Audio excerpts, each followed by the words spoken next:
Agora, o que interessa é que hoje nós vamos falar sobre pós-internação na dependência e codependência, com Marcelo Lobato. Agora, sem mais delongas, vamos chamar o Marcelão aqui. Marcelão, chega aqui com a gente. Obrigado, pessoal, por estar aí com a gente, nos apoiando, assistindo, participando, desenvolvendo crítica, raciocínio e desenvolvendo propostas diferentes de assistência, né? Quando as pessoas já chegam até um pós-tratamento, elas chegam num momento de bastante agravo, por vezes, inclusive, já oriundo de diversas internações ou modelos de tratamento. E aí, sim, vamos fazer um pós-tratamento. Por quê? Porque não é muito comum se notificar, se fortalecer a proposta de pós-tratamento nos ambientes de internação mais diversos. E é de suma importância que a gente consiga desenvolver essa assistência, e tudo isso se inicia com a própria adesão que as pessoas ofertam para um tratamento de algo tão complexo como é o TUS, né? Como é a adicção. O transtorno ele é crônico, então requer uma observação e uma recuperação contínua, uma assistência conforme outros tipos de transtornos psíquicos e clínicos que também nós temos crônicos, remetem à necessidade de um acompanhamento sequenciado. Muito bem, excelente.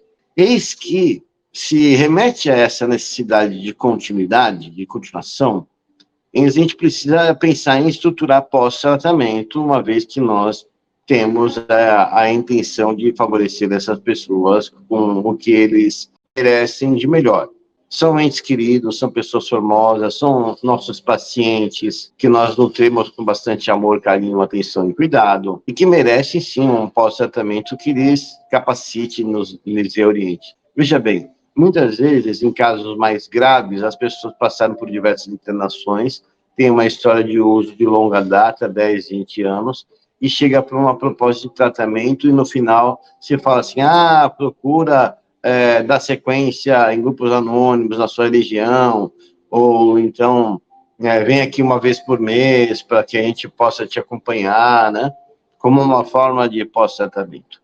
Essa pessoa está 10 a 20 anos sofrendo com um transtorno que interfere na sua forma de pensar, como a gente bem sabe.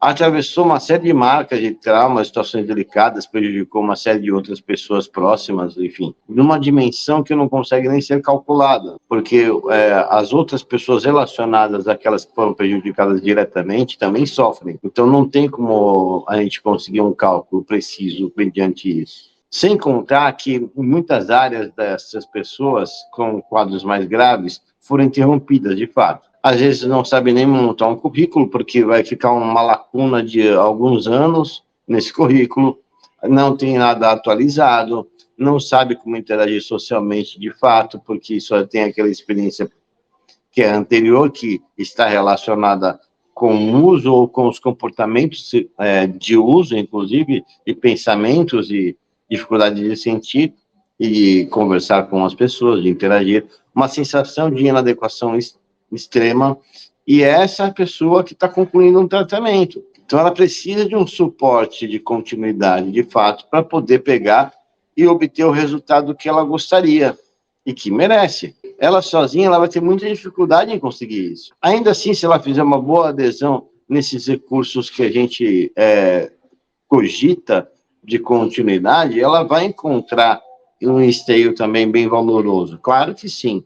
Ela vai encontrar esteio, especialmente para continuar sem usar drogas, sem beber, e também em casos psiquiátricos que possam conseguir uma estabilização. Existem questões sociais também, ora, relacionadas, que também precisam ser levadas em conta. Essas questões estão voltadas a não conseguir mais morar com família, ou não ter um local específico para se fazer essa moradia, uma sensação de desamparo, que é natural que venha junto disso, apesar desse contexto ter sido causado por conta dos seus comportamentos anteriores. Lógico que, se é algo relacionado a um transtorno, essa responsabilidade, entre aspas, né? Essa responsabilidade que a pessoa tem por conta das consequências oriundas disso, ela também é relativa. Não tem como isentar as pessoas disso, é lógico. Mas é importante levar em conta que ela estava transtornada anteriormente e, por isso, acabou sucumbindo a esse tipo de prejuízo de interação social e prejuízo de outras pessoas e muito a si mesmo. Isso é legal da gente considerar socialmente. Aí a gente vai pegar e vai ter uma pessoa que, de repente, na melhor das hipóteses, vai estar num quarto de pensão, ou mesmo que tenha lá um estúdio que a família colocou para ele, numa situação desgarrada de família e de rede de apoio. Então, como vocês podem observar, vai reduzindo a possibilidade de sucesso. A gente fala sobre reduzir porque pessoas em situações das mais extremas, por vezes, conseguem se reestruturar na vida e outras, às vezes, que têm todo um recurso, não conseguem. A gente não está trilhando e separando uma pessoa de outra classe social ou possibilidade, potencial preservado cognitivo. Não, a gente não pretende fazer isso. Para nós, todas as pessoas são importantes. E dentro disso, a gente considera que o pós-tratamento também precisa ser personalizado, porque tanto um quanto o outro precisa desse tipo de recurso de pós-tratamento para o seu devido sucesso. Mas por que tanto um quanto o outro precisa? Veja bem, é um transtorno que interfere em todas as áreas da vida dessas pessoas, independente do grau de comprometimento ou não. É claro que pessoas que mantiveram alguma estrutura profissional ou conseguem um pensar lógico ainda com maior clareza, um pensamento centrado, foco, vão ter que não foram tão prejudicadas quanto. Mas, na verdade, é porque não estão reconhecendo em quanto foi prejudicado cada uma área da sua vida. Se levar em consideração isso, vai ver que houve interferência e que merece essa devida atenção. E em outras pessoas, acabou devastando por completo sua vida. Como eu disse, a gente bem sabe, não é um número que possa pegar e definir o sucesso de continuidade. Se não é um número de sucesso de continuidade, essa relação de grau de prejuízo, então nós precisamos montar uma estrutura para todos de continuação. Precisamos pensar nesse aspecto. Como que podemos fazer isso?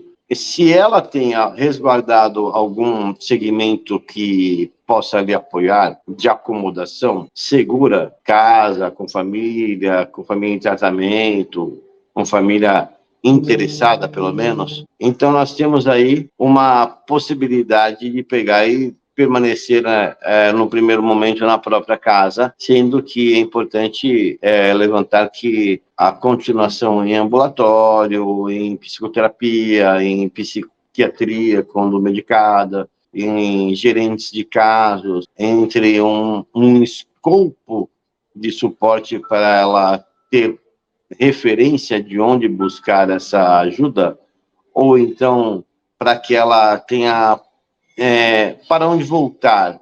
São pessoas que perderam a referência para onde voltar. Então, normalmente, as pessoas, quando têm algum tipo de dificuldade, elas têm para onde ir, para onde voltar, tem um retorno. Aconteceu alguma coisa bem difícil, bem trágica na minha vida. O que eu vou fazer agora? Eu tenho como voltar lá na casa do meu avô, na minha avó, da minha pai, da minha mãe, do meu irmão, do meu tio, do padre, do pastor, do líder religioso, enfim. Ela tem um retorno. Essas pessoas que nós assistimos, elas perderam isso. Existe, muitas vezes, até essas pessoas na família ou no seu entorno, hall de relacionamento, mas elas se desgarraram, elas desacreditaram das suas vidas e dessas pessoas também no combo. Não é algo pessoal, as pessoas, não tem nada a ver com isso. Tem a ver com o transtorno que está interferindo na sua mente.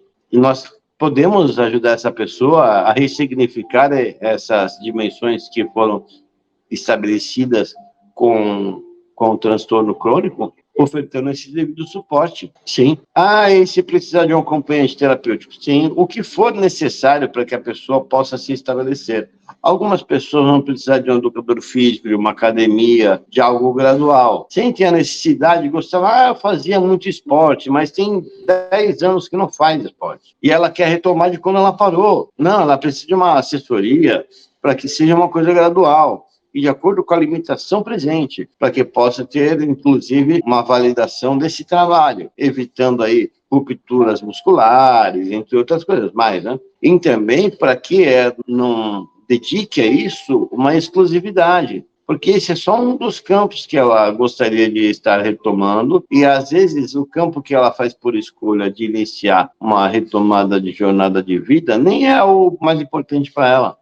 Por vezes ela vai buscar ou aquele que lhe traga alguma forma de prazer, ou aquele que lhe traga uma estima melhorada, um conforto afetivo, sabe? Algo que retome a sua identidade. Tudo bem que todas essas valias, elas são importantes para o nosso projeto de tratamento especializado, individualizado. Todos são. Mas a gente precisa ter um equilíbrio para que ela possa obter sucesso nas outras áreas que também eles são bem importantes. E aí, com isso, nós vamos direcionando gradualmente. Também, boa parte das vezes, não é possível que a gente insira essa pessoa direto em todas as áreas que ela precisa. Nós precisamos saber o quanto ela tem o potencial no momento para poder desenvolver com qualidade cada uma dessas questões, e precisamos conhecer profundamente sobre o seu eu para ver o quanto a adicção transtornou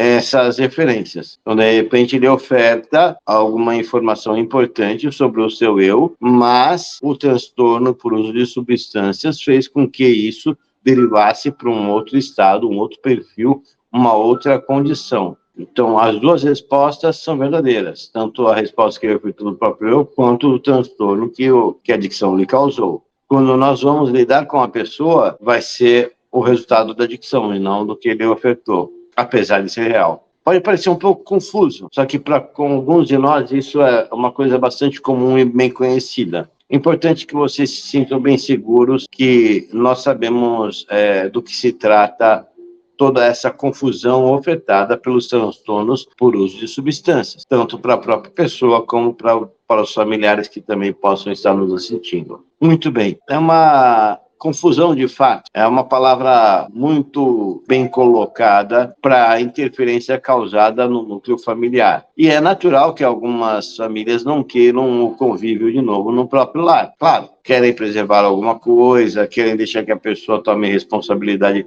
sobre sua própria vida, sobre suas próprias deficiências, e ela vai conseguir iniciar essa proposta num ambiente de pós-tratamento. Não é na internação que ela vai conseguir, porque ela vai ter que restaurar, ela vai ter que recuperar essas áreas, essas deficiências, essa alteração de pensamento.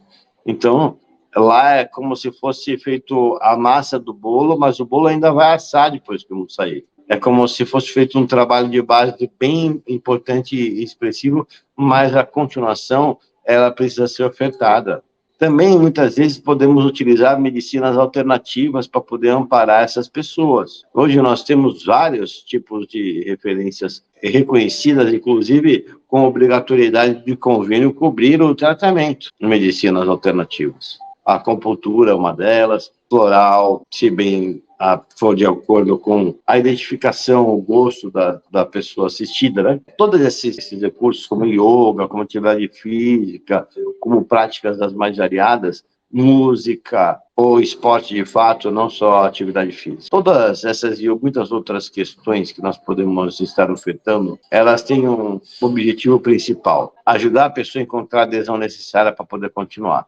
É claro que tem todos os ganhos vindos dessa proposta, mas se ela não fizer adesão, nada vai dar certo. Vai servir só como mais uma justificativa para ela argumentar: eu tentei de tudo e tal, né? Fiz acontecer, mas não. O essencial não foi realizado. Hoje a gente sabe que tem trabalho com nanopartículas, que a gente tem uma série de outras propostas extremamente diferenciadas e muito diversas, né? A medicina oriental, com todo o seu ganho histórico, num conceito muito amplo de medicina, também nos oferta muitos recursos. E temos a nossa mesmo, tradicional, ocidental, às vezes invasiva, às vezes não, com medicação, mas também muito importante, porque em situações das mais delicadas, é a ela que nós recorremos. Quando uma pessoa sofre uma convulsão ou entra em coma alcoólico, ela com certeza vai entrar em medicina ocidental.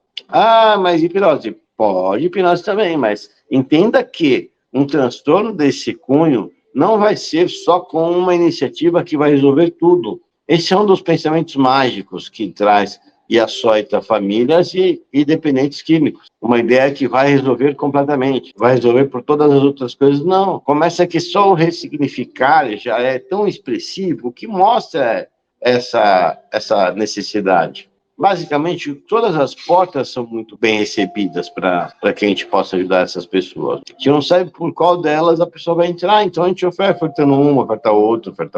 Também é possível fazer também pós-tratamento em residências terapêuticas. Sim, claro que sim, natural. Aliás, numa primeira intenção, quando a pessoa bem receptiva fazer uma internação domiciliar é uma possibilidade, fazer o início de um trabalho com psicólogo para dar direcionamento também é uma possibilidade, entrar com psiquiatra ou outros recursos que possam ajudar a pessoa a se reajustar e conseguir seguir na sua proposta de vida de novo, antes de uma internação, são de extrema valia. Já que vai ser ofertada uma oportunidade, então nós podemos pegar e podemos começar com algo que não seja tão agressivo assim. É claro que a demora pela iniciativa dessa oferta ou a rejeição de alguma forma de tratamento como essa, ela dificulta que se inicie e, por vezes, o agravo acaba acontecendo e a internação, até mesmo por involuntariedade, se faz necessária. E quando que se faz necessária? Claro, quando a pessoa coloca em risco a sua vida ou a de outro, já é algo bastante importante para se considerar uma internação involuntária, para preservar a sua vida ou até a de pessoas próximas. Em outros, sim, na maior parte dos casos, com uma abordagem sistemática, a pessoa reconhece que realmente precisa de ajuda e vai para um ambiente como básico de internação. Mas a continuidade nesse trabalho durante esse processo de internação é que vai fazer com que ela aceite um pós-tratamento. Ela aceita um pós-tratamento porque ela, de fato, sabe que gerou uma consciência do seu problema, uma crítica importante. Nós somos treinados, ao longo do tempo, a não chorar, a pegar e resolver as coisas sozinhos, a não precisar de ajuda de ninguém. E, recentemente, isso tem se estendido para as iniciativas com as mulheres. Elas têm uma grande vantagem, né? Porque elas choram, elas se apoiam, né? Coisas dessa ordem. E, então, nós estamos revendo o nosso machismo, nós temos que rever a nossa forma de interação respeitosa entre as pessoas, a forma como nós nos posicionamos, nós falamos com as pessoas. E, de fato, que isso interfere na adicção e na recuperação. Mesmo com recuperação com pessoas com longo tempo, porque elas também têm que se ajustar em sociedade. Então, a gente está atravessando um contínuo ajuste de sociedade, inclusive, nessa forma de tratativa mais respeitosa. Encontrei uma forma de fazer, chamar as pessoas como pessoal, como pessoas, não colocando nenhuma conotação, e sim como todas as pessoas que merecem devido respeito. Eu achei isso legal. Vamos ver até onde isso vai caber. Talvez em dado momento eu também precise mudar, não tem problema, eu mudo. Eu mudo fazendo tudo o que for possível para poder respeitar, dedicar amor e compaixão e gratidão. Sim, 3 coisas importantes: amor, perdão e gratidão. 3 coisas extremamente importantes para uma proposta de tratamento e especialmente em pós-tratamento. Nós recebemos as pessoas desorganizadas, que elas pensam que já conseguiram a organização necessária. Elas têm clareza que já conseguiram, mas elas têm uma jornada de recuperação ainda pela frente. Bom que alguns já consigam um número bem interessante nesse meio tempo. Melhor ainda se conseguirem uma nota bem mais ajustada com a continuidade da sua recuperação. Nós, com o passar do tempo, confraternizamos com as pessoas, com as suas conquistas. Essas coisas são feitas também em pós-tratamento. Precisamos de uma base sólida no primeiro e no segundo ano, que é onde há um maior índice de recaída, uma tensão muito grande. Se só no primeiro e segundo ano, que já mostra o maior índice de recaída, já se faz necessário um pós-tratamento, imagina que a partir desse segundo ano é que vai iniciar os maiores ganhos da sua jornada de recuperação. Ela ainda está para ter o reconhecimento de mudanças de fato no seu dia a dia. Ela precisa de ser assistida até esse período de tempo, claro. Se a gente sabe que existem esses afunilamentos, essas voltas ao uso nesse prazo de tempo, é muito interessante que a gente consiga estruturar e apoiar essas pessoas durante esse período. Porque por mais que ela acabe voltando, por mais que tenha dificuldades, pelo menos ela vai estar sendo assistida, assessorada, não vai estar sozinha. O sentimento de estar sozinho é o que é o do desamparo, é uma coisa que as pessoas sofrem muito. Então, fazer parte é uma forma de integrarmos as pessoas em grupos, em ambientes específicos, para que elas tenham a sensação de utilidade. Isso se faz em pós-tratamento. Eu já citei capacitação, eu já citei interação social, a importância de fazer parte, de se sentir útil, citei estima, coisas que são relacionadas diretamente com o pós-tratamento eloquente.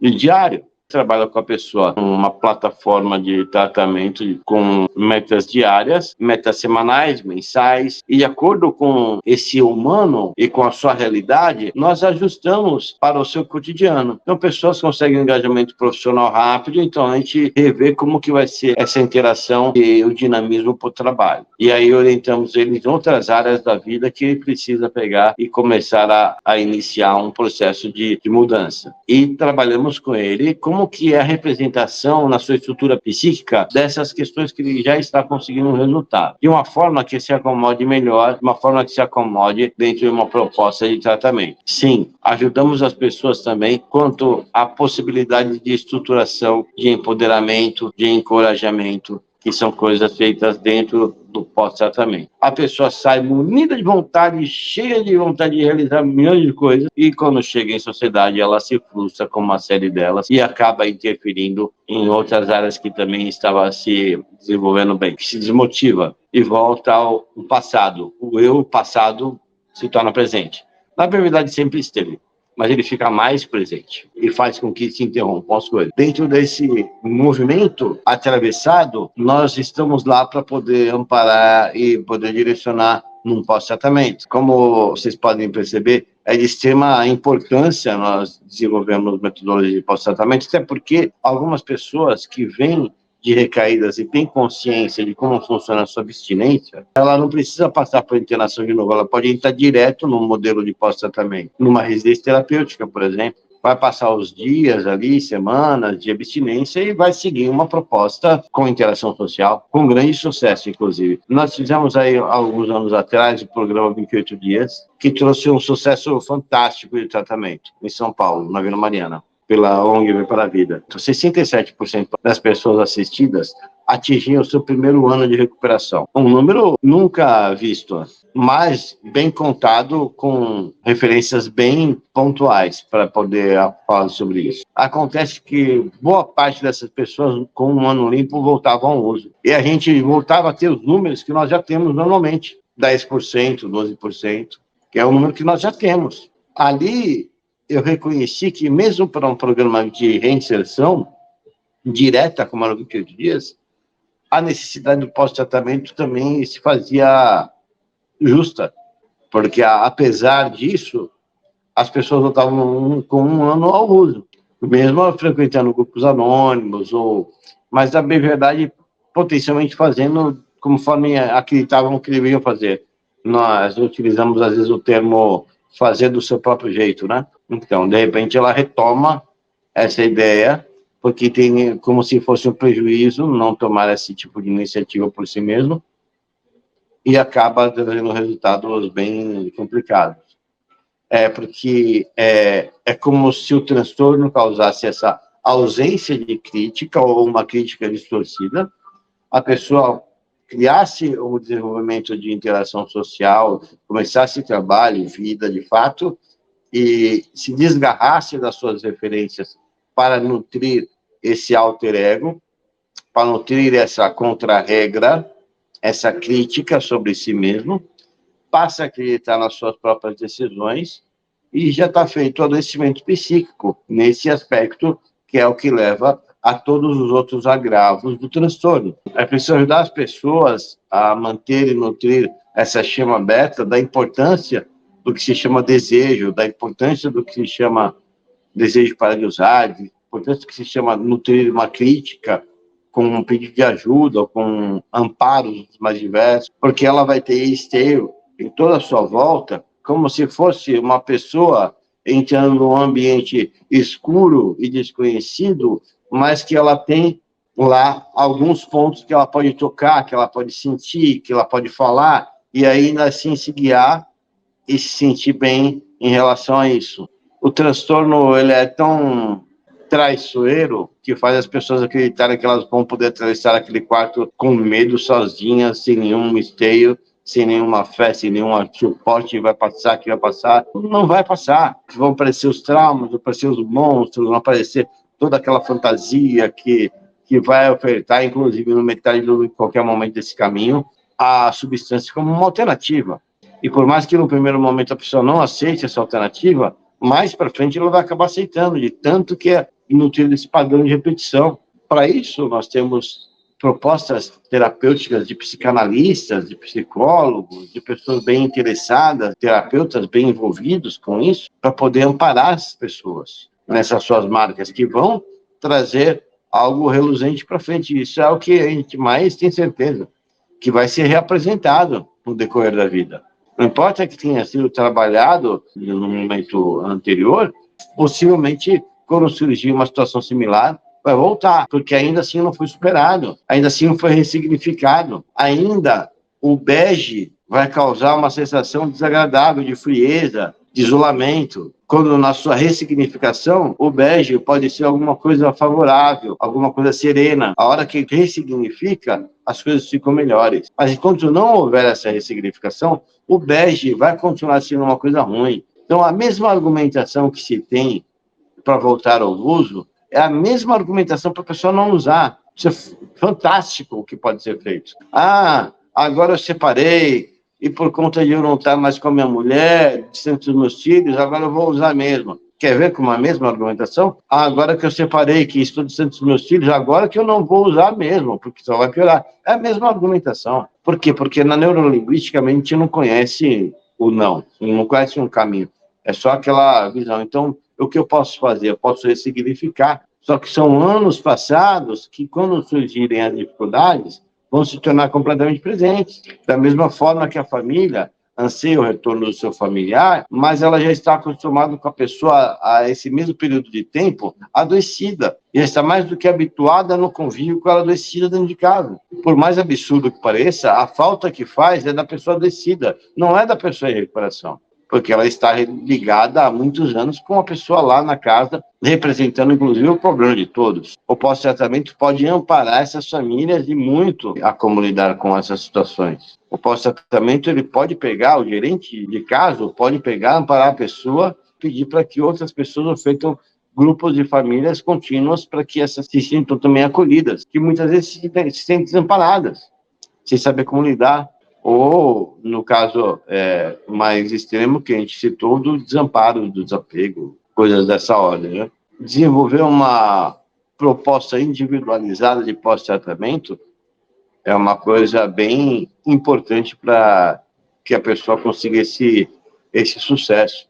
Bom, já que você abriu um espacinho para algumas perguntas, eu gostaria de fazer uma. A pessoa vai, se interna, internou, sai. Quando sai, não é bem amparada, né? Ou seja, não é recebida num ambiente, num contexto propício para o andamento da recuperação, aí fica um tempinho, e cai de novo, interna, e por aí continua o processo, por anos a fio. Eu vejo que existe, claro, essa questão institucional de colaborar com que esse ciclo continue. Existem, sim, pessoas que fazem isso de maneira inconsciente ou consciente. Eu gostaria só que você falasse um pouquinho sobre essa profissionalização nas abordagens. É um aprofundamento, mas que a gente tenha uma qualidade maior no pós-internação. Outra pergunta, o que, de repente, a família é interessante que ela saiba? A primeira coisa que eu acredito que seja extremamente importante ser considerada é que, sim, essas questões vão continuar, ponto. Vão continuar porque é uma representação da sociedade, a sociedade, ela corresponde e os tratamentos ofertam aquilo que se espera. Ah, mas como assim? Sim, a sociedade pensa que um ambiente fechado, exclusivista, é o suficiente para que a pessoa trabalhe sua falta de caráter, seu vergonhismo, todos os jargões que levam. Às vezes até tendo informação sobre o transtorno. Nossa sociedade egoísta, preconceituosa, como a gente sabe, força para que haja uma resposta desses ambientes E nós, muitas vezes, nos colocamos nesse devido lugar, porque estamos em sociedade, inclusive. Pô, mas eu sou um sem vergonha, caraca, eu já passei por tratamento mais de uma vez, não tava vergonha na cara. Aí, já comprou. Compra rápido, Auxílio. Então, vamos lá. A informação e a contínua conscientização das pessoas através dos esforços dos nossos trabalhos são os melhores recursos que nós vamos ter para ofertar serviços de excelência. Vendo que algumas pessoas elas se adaptam bem em ambientes rurais. Elas são do interior, elas estão bem habituadas com cavalos, elas estão habituadas com esse tipo de dia a dia já, mesmo que não seja um interior tão interior, nem uma fazenda. Então, o perfil daquela pessoa se adequa muito bem para uma clínica, uma comunidade terapêutica, um ambiente desse. Enquanto uma pessoa urbana vai ter uma dificuldade razoável de se ajustar para ali. Pode até ser que o perfil dessa pessoa urbana goste da ideia, fala, nossa, que bacana, eu só ficava no meio da cidade, agora eu posso ficar aqui, né? E o cara gosta. Pode acontecer, claro. Mas, a princípio, seria bastante interessante a gente pensar que modelos adequados a cada perfil dessas pessoas podem ajudá-las de uma forma bem expressiva. Também é importante a gente considerar nessa continuação de trabalho familiar e do assistido, do acolhido, que o que nos falta bastante é uma ligação do momento da internação com o pós-tratamento. Mas ele vai com plano de trabalho, de vida, tal, né? Com plano de vida. Né? Nós ajudamos ele a montar, orientamos o que fazer, vai no papel escrito lá, o que ele vai pegar e vai precisar, como ele vai precisar iniciar. Mas, assim, é extremamente pouco isso. É preciso fazer uma ligação de um ambiente com o outro. Então, enquanto ele está internado, se ele tiver cognição suficiente para poder já ir fazendo um curso, já ir estudando em algum outro horário, já poder se sentir de novo de volta à vida, reinserido, eliminação de matéria, como está muito atrasado, e já sendo orientado que a sua continuidade vai ser em determinado local, seguindo com o que ele está fazendo e realizando, sei lá, a sua conclusão de capacitação, então é um pouco complicado que a gente não tenha essa ligação, né? Bem complicado. Mas essa é a realidade que a gente atravessa. Bom, a gente não consegue nem sequer fazer um encaminhamento de fato para pós-tratamento com clareza. Quanto mais fazer a ligação de um ambiente com o outro. Mas a ligação é o que pode favorecer que a pessoa continue no pós-tratamento, que vai ser algo interessante para ela. A pessoa precisa entender que é algo que para ela vai ser bom. Essa é a questão. Ela não consegue entender que vai ser algo favorável. Então, nós precisamos ajudar essa pessoa a entender que vai ser bom para ela, de fato, uma continuação. Também é importante a gente lembrar que a gente só atinge uma parte das pessoas. Nós não conseguimos atingir nenhum dos extremos com facilidade, nem classes muito altas e nem classes muito baixas. Dificuldade de assistir também grupos étnicos dentro do próprio Brasil que estão mais isolados, em lugares distantes também, no meio da Amazônia, cidades isoladas.